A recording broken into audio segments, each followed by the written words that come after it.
All right. Hi, everybody. It's Satsang Thursday. It's July 2nd, 2026. Saturday's the 4th for everybody who likes fireworks. Get prepared. And so today we're going to go through a couple of pieces today. The first one is a Ramesh piece out of Pointers. And it's a really simple piece. So as you listen to it, um, just dial in on kind of how clear he is in terms. It's called "The Seeker is the Sought," and I think it's interesting because I think a lot of us resemble the folks that are in this little story here. So a European couple came to visit Maharaj for about a week, and both husband and wife had been interested in Vedantic metaphysics for many years and had studied the subject deeply. The fact that he calls it Vedantic metaphysics should probably tee you up almost immediately. There was, however, a touch of tiredness, almost of frustration in their outlook and general behavior, which clearly showed what was subsequently confirmed. They had no clear apprehension of the truth, in spite of their assiduous search over a long period of time, during which they traveled extensively and sought guidance from numerous gurus, but without success. Now they were perhaps wondering, is this going to be another exercise in futility and more frustration? And for those who have lived this little piece, that's a really great description of it. After having given the information about their background to the usual question by Maharaj, they sat listlessly. Maharaj looked at them for a few moments and said, uh, "Please understand, I have nothing at all to give to you. All I shall do is put a spiritual mirror to show your true nature. If the meaning of what I have said is understood clearly, intuitively, not merely verbally, and accepted with the deepest conviction and the utmost immediacy, no further knowledge will be necessary." Right? See how simple that is? There's three things he says. Um, Intuitively, not verbally or intellectually, accepted with the deepest conviction. A lot of times he calls that earnestness, and with the urgent immediacy, which I think is also packed into his word earnestness. I think earnestness is a combination of conviction and immediacy. So that's what he's after. He said the understanding is not a matter of time. Indeed, it is prior to the concept of time. And when it takes place, it happens suddenly, almost if as a shock of timeless apprehension. In effect, it means a sudden cessation of the process of duration, a split second when the functioning of time process itself is suspended. As integration takes place with what is prior to relativity, an absolute apprehension occurs. Once this seed of apprehension has taken root, the process of relative deliverance from the imagined bondage may take its own course, but the apprehension itself is almost instantaneous. So what he's saying is once you have seen that you are not the story that you think you are, right? That gives rise to the opportunity for something else to happen. Now it's kind of interesting because he says once the seed of apprehension has taken root, the seed, he says, the process of relative deliverance from the imagined bondage may take its own course, right? But once it's in there, and he wrote a real famous book, it's called The Head in the Tiger's Mouth, which is Ramana Maharshi's, if you remember, term, because people would get really antsy and they would ask Ramana, when am I going to be enlightened? And he would always say, just to release the pressure from feeling like they had to do something to be enlightened, he would say, don't worry about it. You're sitting here. Your head is in the tiger's mouth. We're just waiting for the jaws to snap shut. So the key word in the key word of understanding what I say is spontaneity. The manifestation of the entire universe is like a dream, the cosmic dream, exactly like the microcosmic dream of an individual. All objects are dreamed objects. All are appearances in consciousness. whether it is the dream arising spontaneously as a personal individual dream during deep sleep, or the living dream of life which we are all dreamed and lived. All objects, all appearances are dreamed by sentient beings and consciousness. I often think about this in the Gita when Krishna is speaking to Arjuna, and he says, "Hey, that's my family. I don't want to go to war." And Krishna says, "Don't worry about it. It's already over, actually. You're a warrior. Go be a warrior." Right? It's just a dream, right? And you in that dream are going to play the role that you're designed to play. So Arjuna is saying that he didn't want to be the warrior that he actually was, while interesting, really had absolutely no play in it. The dream is the dream, and it's dreamed by consciousness itself. Sentient beings, therefore, are both dreamed figures as well as dreamers. So the problem is we think we're the dreamed figures and not the dreamer itself, right? That's your identification. There is no single dreamer as such. Each current dreaming of the universe is in the consciousness, which is within particular psychosomatic apparatus, the medium through which the perceiving and the interpreting occurs, and which is mistaken as an individual entity. In deep sleep, there is no dream, and therefore no universe. It's only when you use the divided mind that you exist apart from the others and the world. You have no control over the objects in your personal dream, including the object that you are in your dream. You remember when Ramesh talked to the taxi driver in Mumbai who had been doing it for 45 years, and he kept saying, he was complaining and complaining and complaining. And finally, Ramesh says, "Hey, look, I would think after 45 years, you would see that you're a taxi driver in Mumbai." In other words, you can complain all you'd like, but that's what you are, that's what you've done, and that's what's happened, right? The role that you are playing is the role that you're playing. And you have no control over that. Everything is spontaneous, and yet every object in your personal dream is nothing other than you. In the life dream, too, all objects, all individuals, even if they're opposed to one another, can only be what you are. All functioning, all action in life, therefore, can only be spontaneous action because there's no entity to perform any action. You are the functioning, the dream, the cosmic dance of Shiva. Now, can you imagine these two poor, tired people listening? They just got through listening to that run. That's kind of that's the entire package in about 200 or 300 words. He says, finally, remember that all dreaming of any type must necessarily be phenomenal. So phenomenal is what you are in what you're dreaming. And appearance in consciousness. When consciousness is awake, that is when conscious is conscious of itself.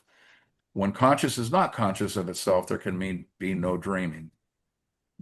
Okay, at this stage, there was a query from the male partner of the couple. His point was, if all of us are only dream figures without independent choice of decision and action, why should we be concerned with bondage or liberation? Why should we come to Maharaj at all? All right. Okay, great. That's a really great one. Maharaj laughed and said, "You seem to have arrived at the right conclusion in the wrong way." So now listen to the two choices that he's going to give two scenarios here to this couple. Right? And this is the fascinating part. You seem to have arrived at the right conclusion the wrong way. If you mean that you are now convinced beyond a shadow of a doubt that the object with which you had identified yourself, the story of you, is really only a phenomenal, totally devoid of any substance, independence, or autonomy, merely a dreamed appearance in someone else's consciousness, and that therefore, for such a mere shadow can never be any question of bondage or liberation, and that consequently there is no need for you to come and listen to me, then you're perfectly right. If this is so, you are not only right, but already liberated. Okay. So the statement he made was the perfect statement. But if you mean you should continue to visit me only because you cannot accept that you're a mere dream figure without any independence or autonomy, then I'm afraid you have not taken even your first step. And indeed, so long as is an entity seeking liberation, he will never find it. Right? Look at this the simple way. What's the basis of any action? Need. You eat because there's a need for it. Your body evacuates because there's a need for it. You visit me because of the need of visiting me and listening to what I say. When there is a need, action follows spontaneously without any intervention by the doer. Who feels the need? Consciousness, of course, feels the need through the medium of the psychosomatic apparatus.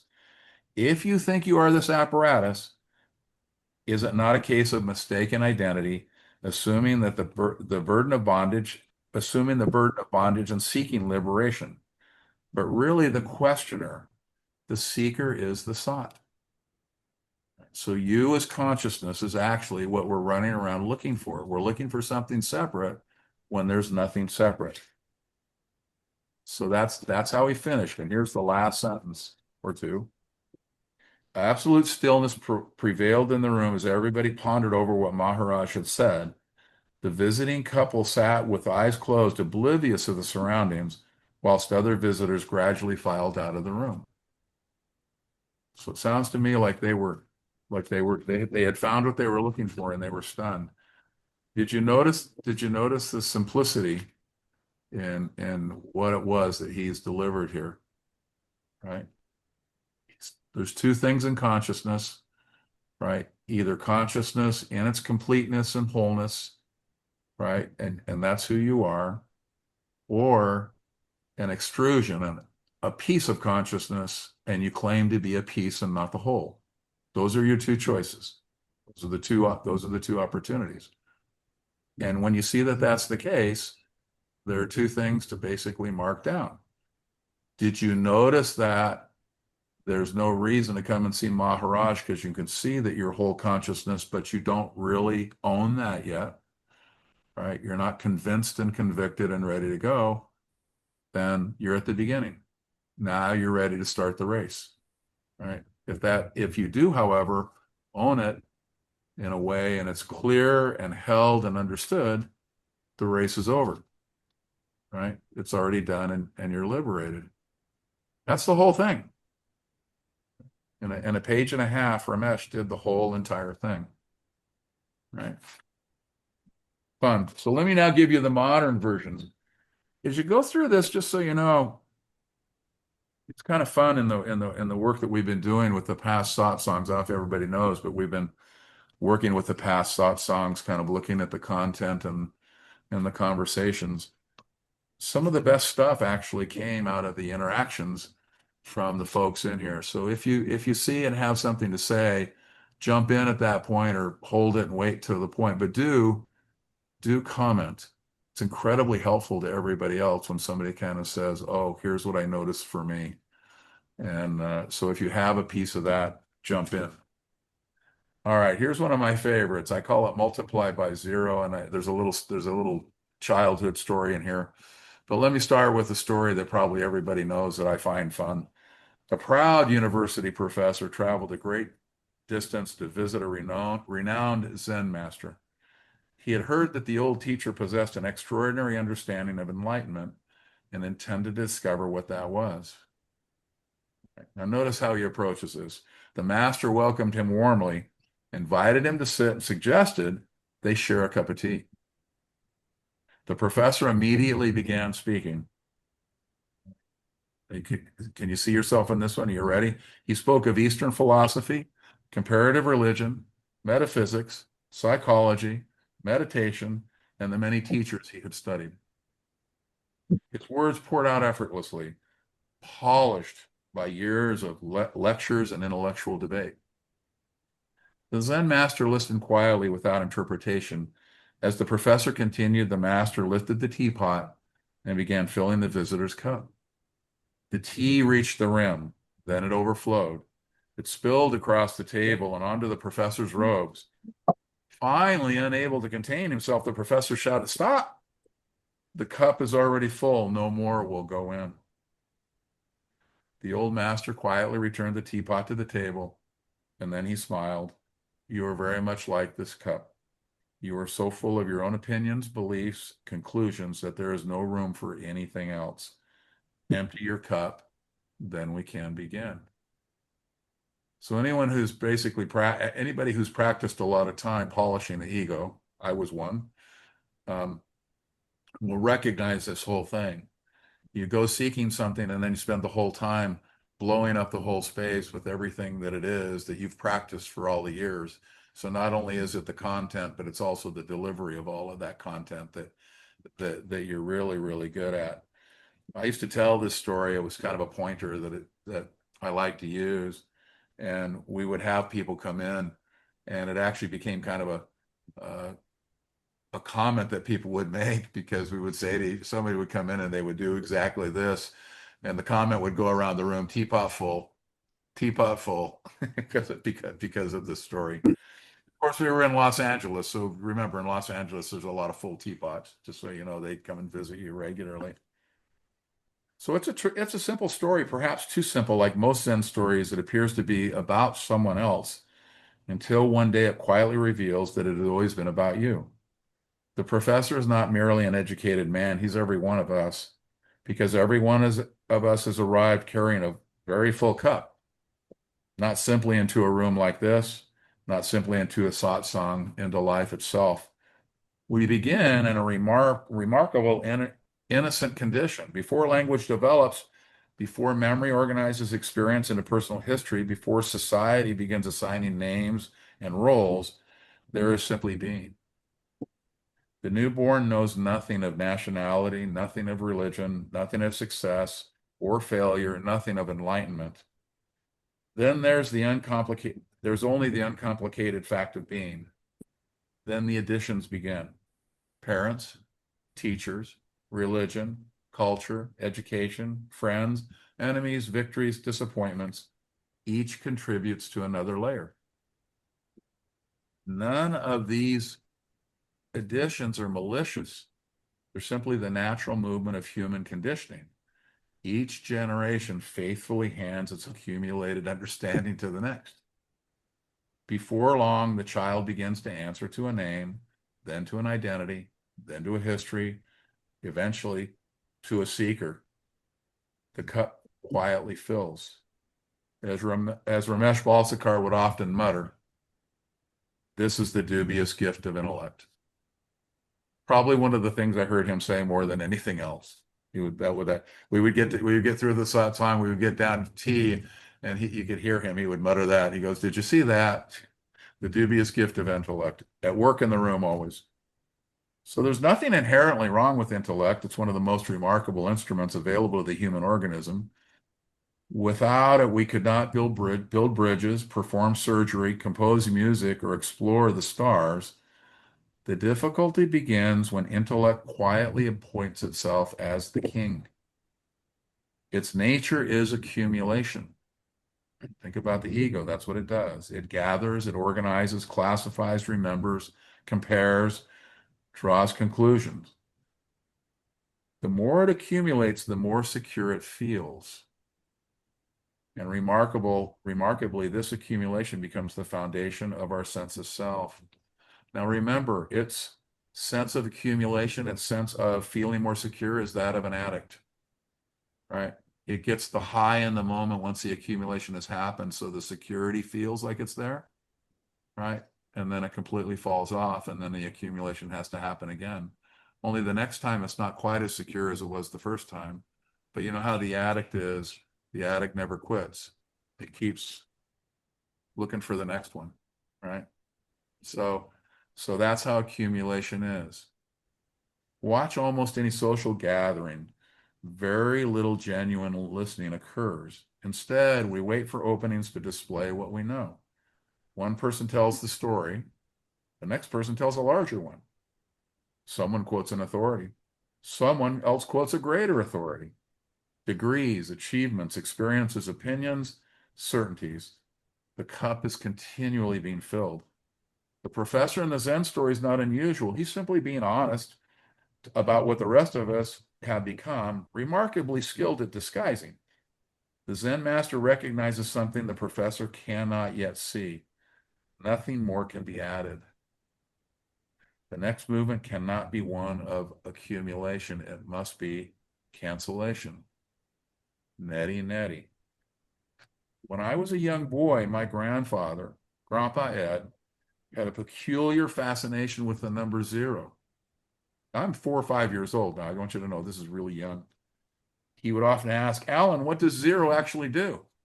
Like most children, I assumed numbers existed to count things. 1, 2, 3. Zero seemed strangely unnecessary. It represented nothing, almost an embarrassment among numbers. Years passed before I understood why Grandpa kept returning to it. Then fourth grade arrived like like everyone else. I learned multiplication tables. 2 times 2, great. 5 times 8, no problem. 9 times 7, got it. Then came zero. Anything multiplied by zero becomes zero. 10 became zero. 1,000 became zero. 1,000,000 became zero. It made no difference how impressive the original number appeared.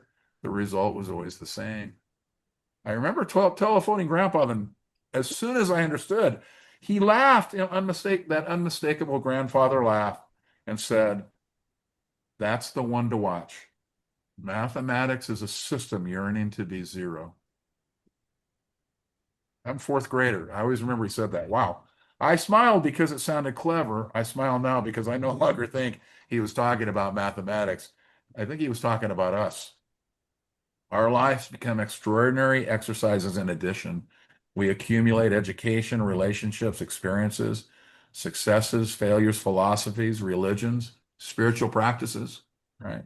I knocked that 60-minute meditation out in 10 minutes. Meditation techniques, teachers, books, insights. Even awakening can become another possession placed carefully in the cup. The seeker becomes a collector of increasingly refined spiritual objects. Yet something curious happens. The fuller the cup becomes, the less room there is for seeing. This is exactly where Ramesh's account of a European couple visiting Nisargadatta becomes so extraordinary. They had done everything a sincere seeker could possibly do. They had traveled, studied, read deeply, sat with respected teachers, immersed themselves in Vedantic philosophy for years. If effort alone produced awakening, surely these two would have arrived long before Maharaj's tiny room in Mumbai. And yet Ramesh noticed something immediately. There was a quiet fatigue about them. Not physical exhaustion, spiritual exhaustion.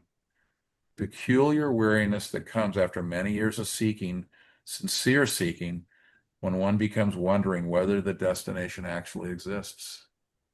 And you'll actually see a lot in the non-dual world in the West, how people are starting to write books about how spirituality is the recognition that awakening isn't possible. So what is it that we now need to do as egos? Notice that. I know I said that. You know how it is sometimes you don't notice something, someone says it, and all of a sudden you see it everywhere. No, just you'll notice now. You'll see it in the threads on Facebook or wherever. That's the new thing. Non-duality is the recognition that awakening is not possible. So now we need to talk about what egoic possibilities there are.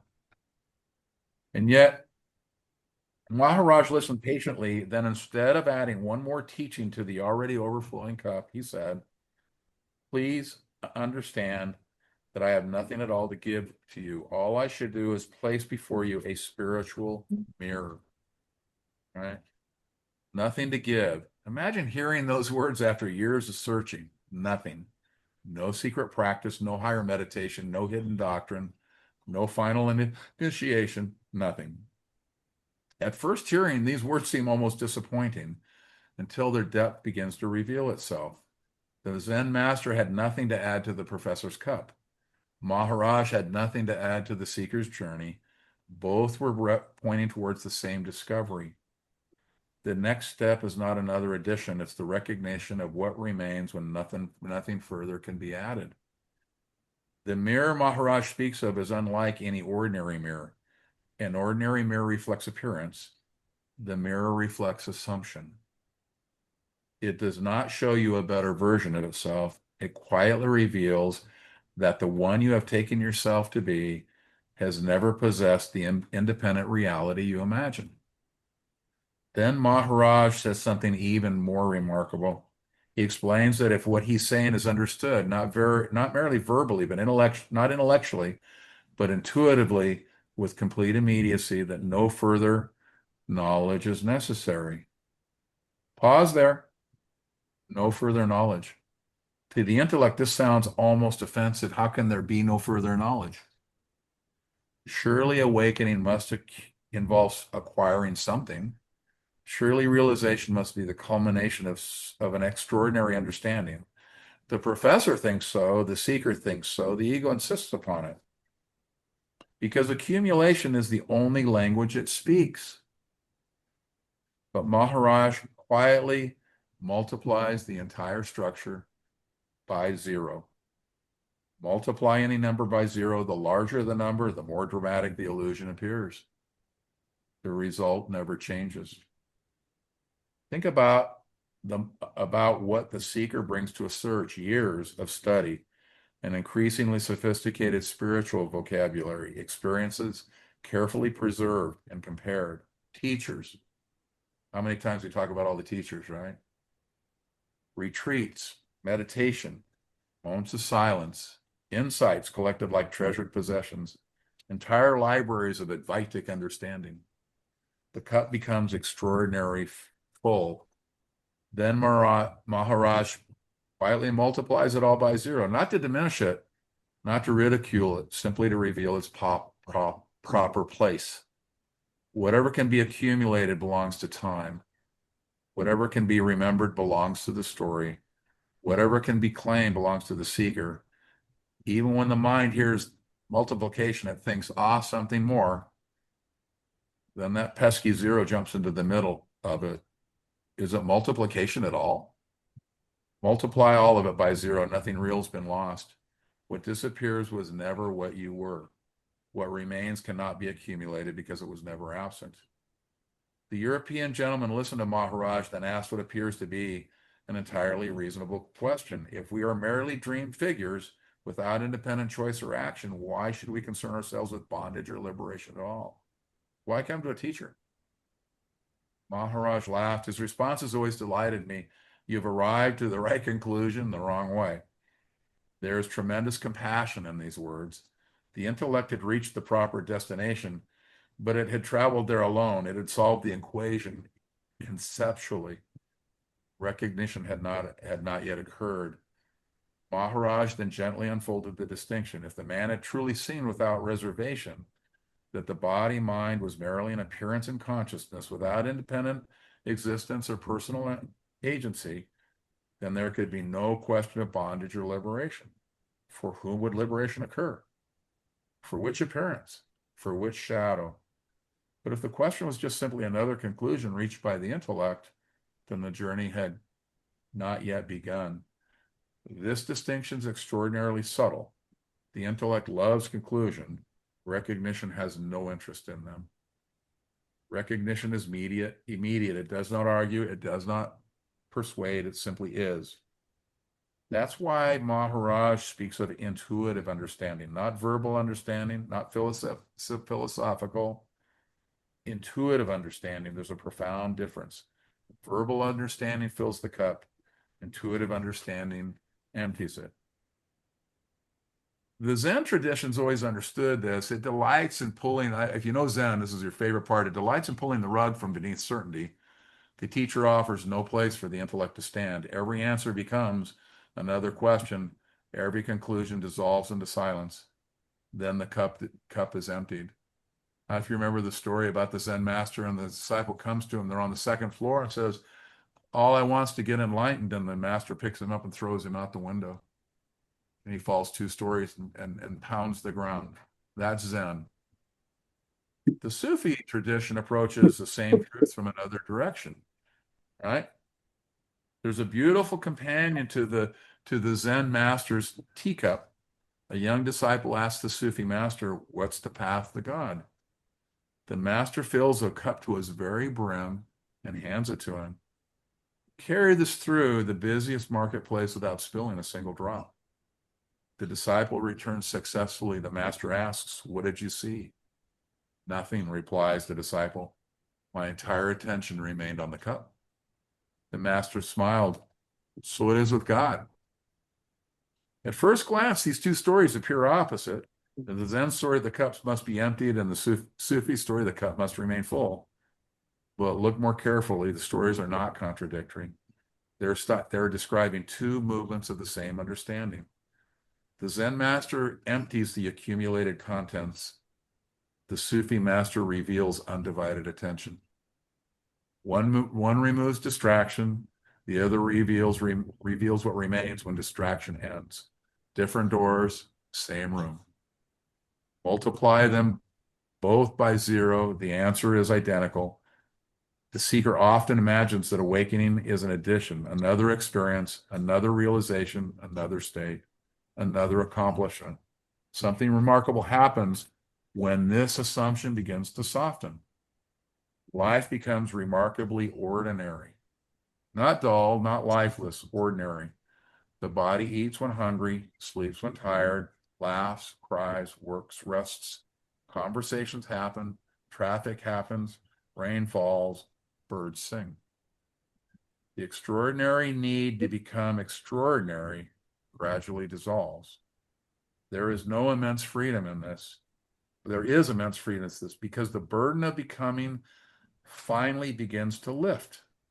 The burden of becoming. You already are that. Notice how much energy is spent maintaining the image of ourselves, the successful one, the intelligent one, the wounded one, the spiritual one, even the awakened one. Each identity requires continual maintenance, continual protection, continual reinforcement. The cup must remain full. Zero quietly ends the maintenance program, not by destroying the identities, simply by revealing they were never substantial. The dream continues. The dreamer simply ceases believing he is one particular figure inside the dream. This is why Maharaj's statement becomes so beautiful. The seeker is the sought. Not the seeker finds the sought. Not the seeker becomes the sought. The seeker is the sought. Nothing travels. Nothing arrives. Nothing is acquired. Only misunderstanding comes to rest. This is perhaps the most radical inversion in all of Advaita. The search is not wrong. The search is consciousness looking for itself. The longing is genuine. The intuition is genuine. The movement to satsang is genuine. The movement to Maharaj was genuine. The movement to Ramesh was genuine. The movement that brought every one of us into this room is genuine. But the one imagined to be making that journey never possessed the independent existence attributed to it. Consciousness moving towards consciousness. The wave imagines it's searching for the ocean. Yeah. I don't know if anybody's ever gone to the ocean, but every time I go, the waves are already there. What tenderness is there in that? Grandpa Ed's observation has stayed with me for decades because it continues revealing deeper meanings. Mathematics is a system yearning to be zero. Spirituality is an accumulation yearning to be zero. Yes, spirituality as well. Every teaching, every pointer, every practice, every satsang, every book, every question, every answer. Each has tremendous value until it doesn't. Each serves as a bridge, then the bridge quietly disappears. Even this conversation, even these words, even this essay. Multiply them by zero. If something true remains, it was never contained in the words. It was never owned by the teacher. It was never acquired by the student. It simply recognized itself. That's why Maharaj told the European couple he had nothing to give to them because nothing was available. because what they were seeking could never be handed from one person to another. It had always been presence. The mirror simply removed the mistaken identity standing in front of it. The Zen master's teapot, the Sufi master's cup, Ed's zero, Maharaj's mirror, each points towards exactly the same place, not somewhere else, not sometime later, here. Before the next conclusion, before the next acquisition, before the next attempt to become, the cup empties, the marketplace disappears, the mirror reflects nothing separate. Zero quietly remains. And perhaps that is why my grandfather laughed when I finally understood multiplication. He wasn't celebrating mathematics, he was celebrating simplicity. A simplicity so complete the intellect cannot improve it. We spend a lifetime adding knowledge, experience, identity, achievement, spirituality, understanding. Then one day, consciousness quietly places everything beside a zero, not to destroy it, not to diminish it, simply to reveal that nothing that can be accumulated has ever been what you are. Right? So you live whatever it is you are, quote unquote, or think you were, knowing that's not who you are. The seeker falls silent, the search falls silent, the cup is no longer full, nor is it empty. There's simply a cup. And in that ordinary, unassuming simplicity, nothing has been lost because nothing was ever missing. The result was always going to be the same. It was always going to be this. All right. So that's it, man. Those are my pieces for today. Anybody want to make a comment?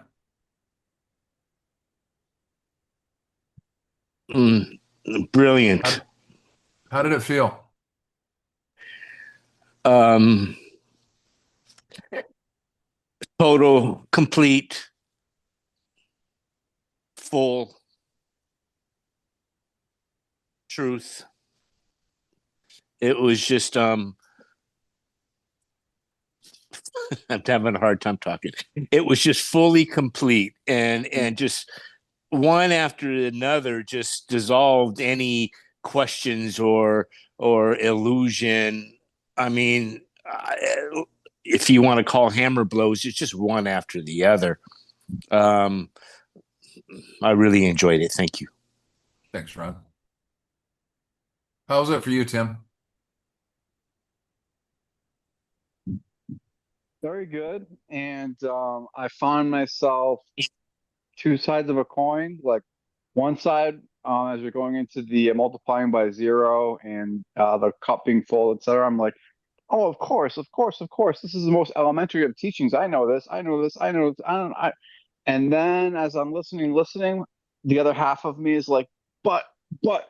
All this esoteric wisdom that I've gotten a hold of in my life, do you mean that's going to be multiplied by zero? No, no, no, no. So, like two sides of the same thing.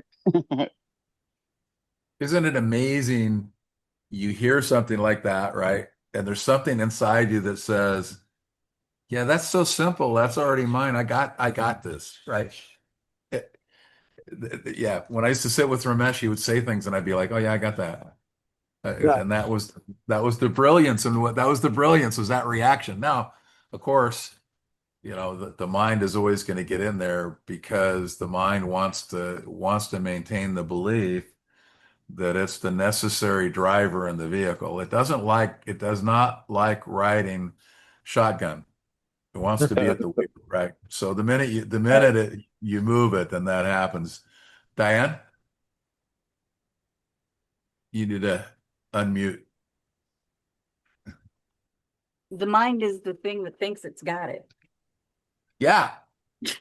It's like, so you have to constantly remember how tricky and fox-like the mind is. It's very wily and it thinks it's got it. Well, in that moment where you're hearing it and you go, oh yeah, right. If you watch it, that comes from somewhere else, right? All that's happening is you're saying, I got it, and the mind hasn't caught up yet, right? So you got it before the mind got there. Now the mind gets there and goes, no, no, no, no, no. Let me, get you clear on what's actually here. Because that's my job. That's right? Yeah. Yeah. Thank you for that. That's awesome. Gian?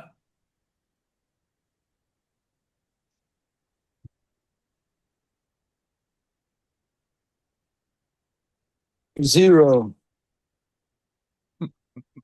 I'll just leave it at that. I,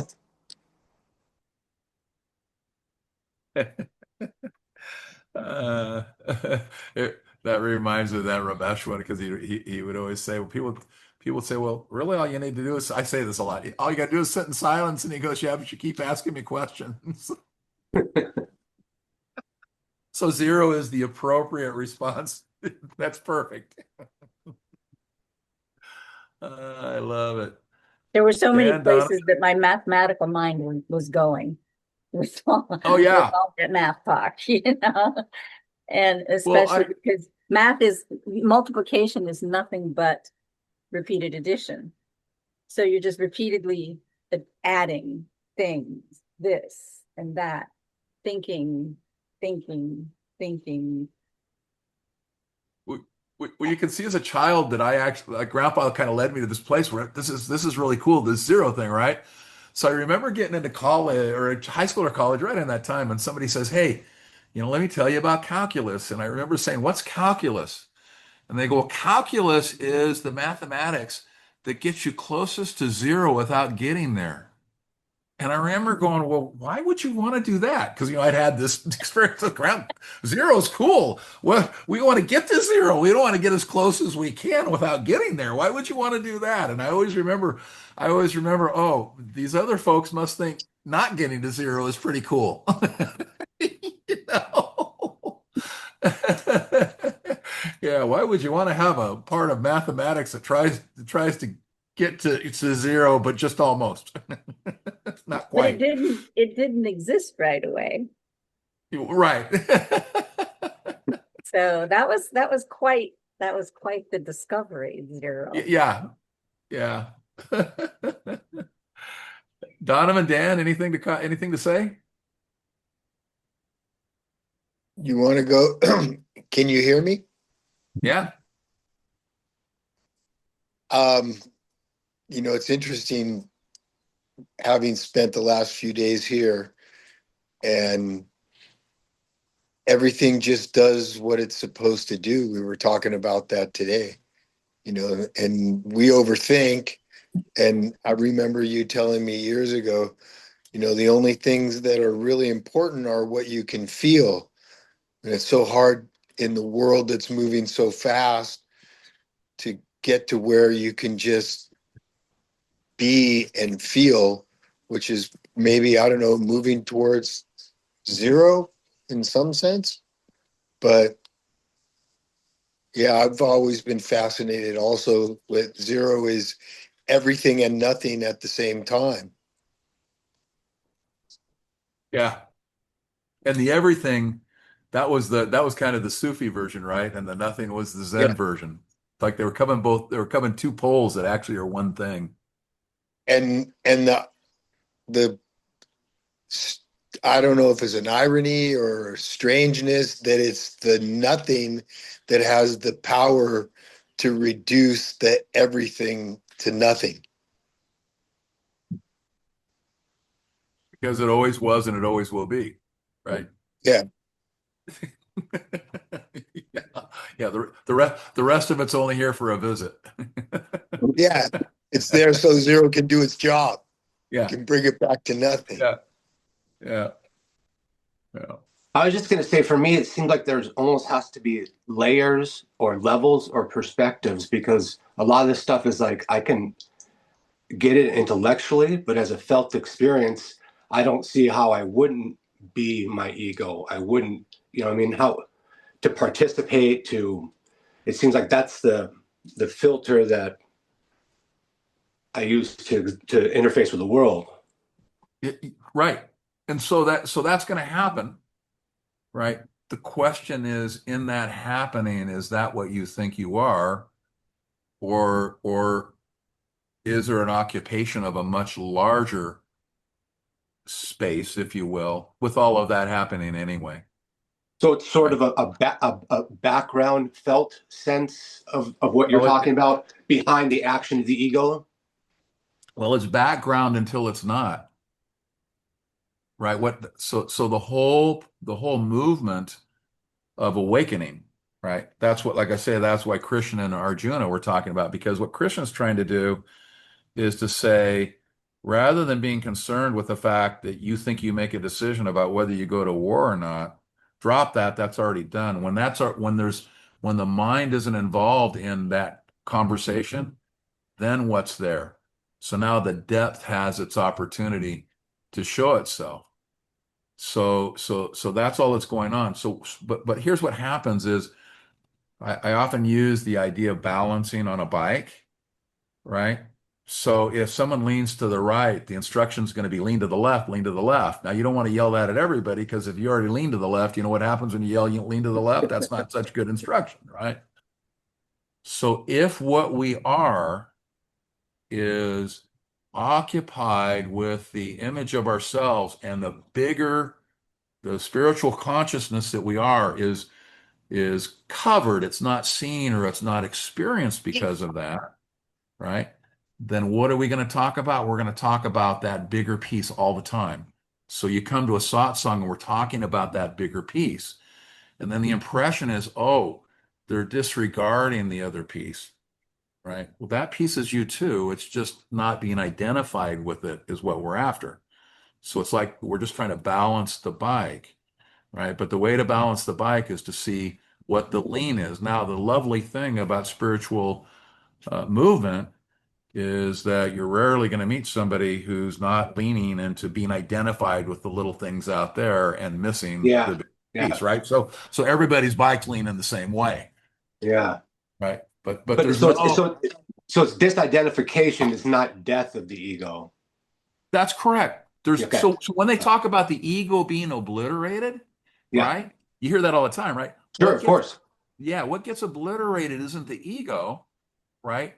It's the attachment to ego, right? Ramesh used to call that taking delivery of. So Yeah. something happens, do you take delivery of it? If you don't take delivery of it, right, you're not Yeah. identified, and it My happens. dad told me that phrase from Ramesh. Right. Yes. So Yes. so that's that thing about the Mumbai taxi driver. You're sitting in here filling up satsang with a complaint about being a taxi driver. You've been driving a taxi for 45 years. Let it go and let's see what's underneath that. Right. You're a taxi driver. Okay, great. You're a taxi driver. Next. Right. So that's that piece. So that's exactly what we're on to here. Right. The, Beautiful. the problem with words all the time, though, Donovan, is words separate stuff, right? So it sounds like you want to be talking about this and not that. Right. So that's why we always say that these are just pointers. And so you explain, hey, look, the other is included. It's just you've spent a lifetime with one part of it being emphasized. What I'm Yes. trying to do is get the bike balanced here. So I'm going to spend the time emphasizing the other piece. Right. Beautiful. But that doesn't mean that's not happening, right? Doesn't mean it. Yeah. Hey, Alan, So can I make a comment about the felt experience? go ahead. So it seems like when the mind quiets down, like the present moment is always obscured because of our thinking, and our thinking doesn't really lead to a sensation.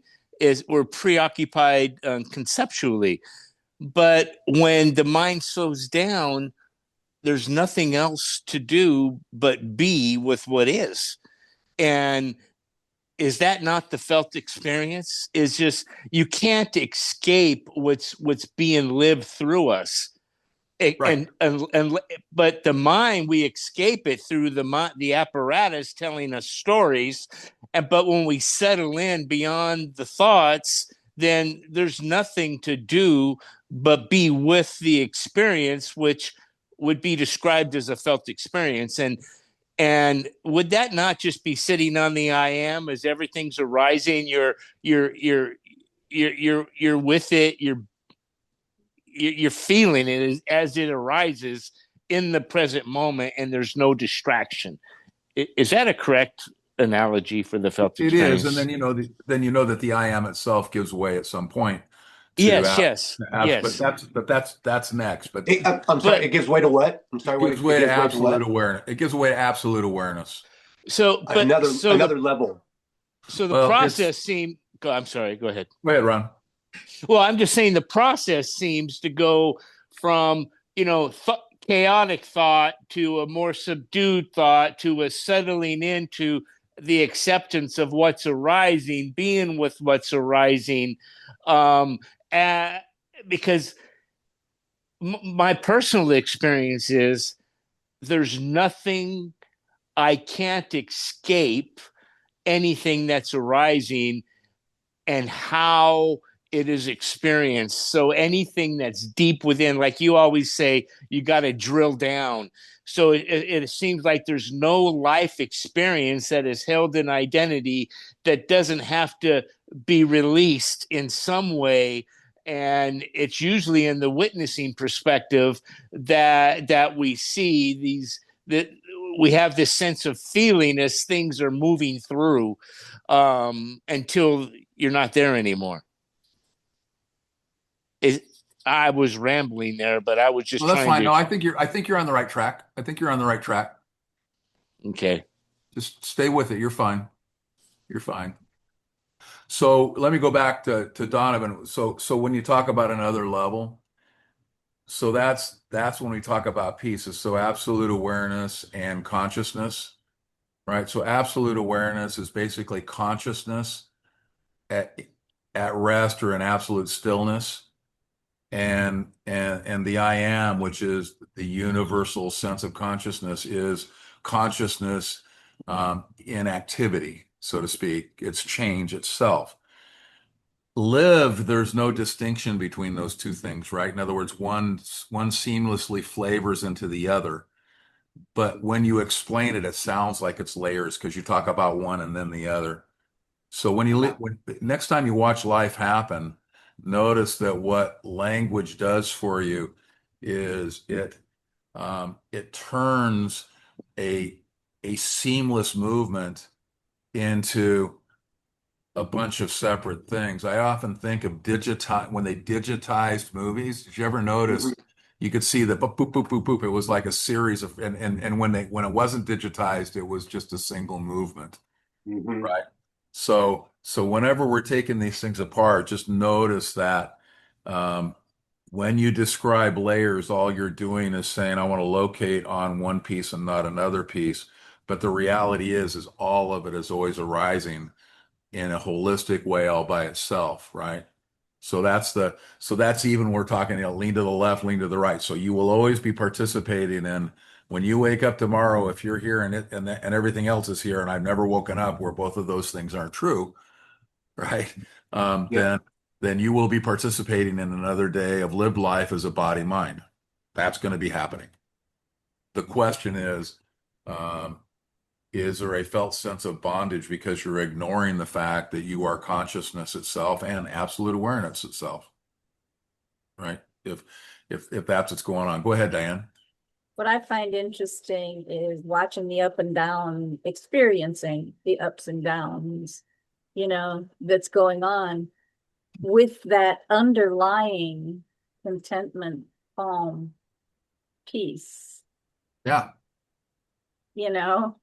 and it can be traumatic what's going on out yeah, here. yeah. I have, like a leak in my roof. Well, we're in Florida and it's hurricane season. Oh yeah, you don't want that. That is not something that you want, right? But in spite of that, there's still that calm, content, peacefulness that allows for the living of those kinds of things to not quite be such a big deal. It is Yeah. a big deal, but practical steps can then be taken instead of, oh my God, what am I going to Right, do? all of the How am I going to, get correct, this? And, correct. and yeah.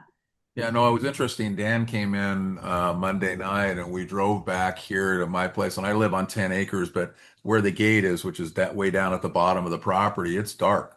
I mean, there's no light out here. I mean, it's dark. I tend to not try to drive in the dark. So we got out. Dan was there. The dogs had come down because they're excited. Somebody new's on the property. So all three of the dogs are down there. I drive a Jeep. Dan closes the gate. We get in the Jeep and I start to drive and I caught one of the dogs under the tire. Right. And it was my girl. And she sleeps with me. We're very and my dogs are a big deal if anybody knows me. So she's just, I was afraid I'd broken her leg. She's holding her leg in the air and all of that kind of stuff. And my heart hurt. I'm Yeah. telling you, it was just, we had gotten pizza and wings and we brought them back up. I had no, I mean, I was completely, it was just, and I got up the next morning and my heart still hurt. Now it turned out that she's okay. She's coming back. Whatever happened to her wasn't enough that it was incredibly serious, but that was what, like you were talking about, it can be something really incredibly amazing, right? But amongst it all, right, the experience didn't take the entire moment. There was that sense of, oh, okay, so that's what's wanting to happen. Yeah. I listen to Dan sometimes. He's an attorney and he's talking about the things that happen, the things that people do, right? And I always listen to the story. They're very interesting, but underneath that, it's all held, right? It's absolutely perfect, right? And so, Donovan, your life is exactly perfect, no matter what's happening in it, right? Now, some pretty radical shit may be happening, but it's exactly perfect, right? So the multiplying by zero gives you the piece that creates that perfection, the piece that creates permanent peace, the piece that creates permanence itself. Because it doesn't get created, it just always was and always will be. Right. And it just turns out that what we think, like my legacy is what you multiply zero. So anybody who's involved in creating legacy, you can quit that right now if you want to feel the other piece. Right. Or if you want to be identified with that, well, go ahead and continue it, and you'll become as irrelevant as everyone else's legacy. It's not an issue. That's totally wonderful. But the bottom line is that what the spiritual journey is about, right, isn't about the piece on the outside. It's about that other. It's about what holds it all. And you are what holds it all, unless you dream yourself to be something smaller than that. That's that piece. All right, guys. Thank you for I tried something a little bit different today. I just wanted to see, and the participation was awesome. I loved it. And um so I think I might just actually call that out a little bit more, because the additions, like Ron was rambling, but when Ron goes back and listens and sees what was there, it'll tell him exactly where he was, right? So he was right where he needs to be. And what he said was actually beautifully said, right? And so no need to worry about the fact that it had some rambling in it, right? It just did. Or no need to worry about the fact that Donovan likes to see the world in layers, because we got to talk about what that actually is, right? Great. You see, so that participation actually is part of the mirror. So, What's interesting is when I was rambling, it's when I get out of the way. You mhm. know what I mean? When I get out of the way and then I'm trying to articulate a felt experience, a process internally, and I'm out of the way. I don't really know what the heck's going to be coming out. It's just doing it, So Well, that, yeah, so notice how we're attached, yeah, not having it that way, because otherwise, why did you say, wait a minute, I'm rambling? Who cares? Right? yeah. Well, I feel the time I take in the group, I don't want to bore everybody with my opinions. So, Well, there you go. So that's another one. Another assumption to look at. yeah, yeah, yeah. I All right. always found automatic writings helpful for a while. This was a long time ago.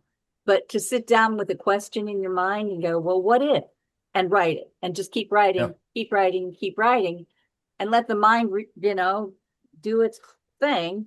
And if you get to a point where thoughts aren't coming like you think, then just write that word that you just wrote over and over and over and over and over, and stuff will start coming again. And if you put that away for a week and come back to it, you'd be surprised the kind of stuff that came out in But that. what's in there? Yeah. Yeah. Yeah. I mean, if you think that if you see that what you are isn't a self-contained piece, but rather a conduit, I think that exercise is a way to get the kind of to open the conduit and let whatever flow through. And you're right, when you're in the midst of it, there's no recognition a lot of times of the brilliance of what's there. You know, you come back to it, you go, wow, But it's also where unconscious stuff can become conscious. that's true. And Yeah. it's like, if you want to talk about layers of consciousness that Yeah. don't exist either. But ultimately, That's, but I mean, for some, that's where it's at for right Yeah. now. Yeah. And Yeah. so, That's if a hard you have things in the unconscious that obviously you're not aware of because it's unconscious, Yep. then Yeah. that is a way of getting stuff up into consciousness. You come back a week later and, oh my God, I wrote that. Sometimes it's like a belief system, like I don't believe that, but I must believe it. I wrote it. It came out. There's a lot of stuff that can, come out of those kinds of things. And that's just one exercise. Very, very cool. So Ramesh, one day we were talking about unconscious, and he says, Alan, have you ever thought that maybe the unconscious isn't yours, it's everyone's? Yeah, I walked around for a few days with that one, I want you to know. Yeah. Yeah. Yeah. What if it's just everyone's, and when you open the conduit, whatever's sliding through wasn't yours at all. It's just what's sliding through. Right around high school, I read a book called The Power of the Subconscious Mind, and that's what he proposes, that the subconscious is connected to all the rest of the subconscious, and that's why you can get such great answers if you let the subconscious do the work. You get the subconscious a problem, let it go, and then. Well, if you think about the I am being the universal sense of being, in other words, what we think is us, the sense of being, is actually the universal sense of being. So everyone's being is exactly the same as everybody else's being. Then you think, okay, what if unconsciousness is also ours? Well, that makes sense when you think about total. You get both pieces on that one. Yeah. Beautiful.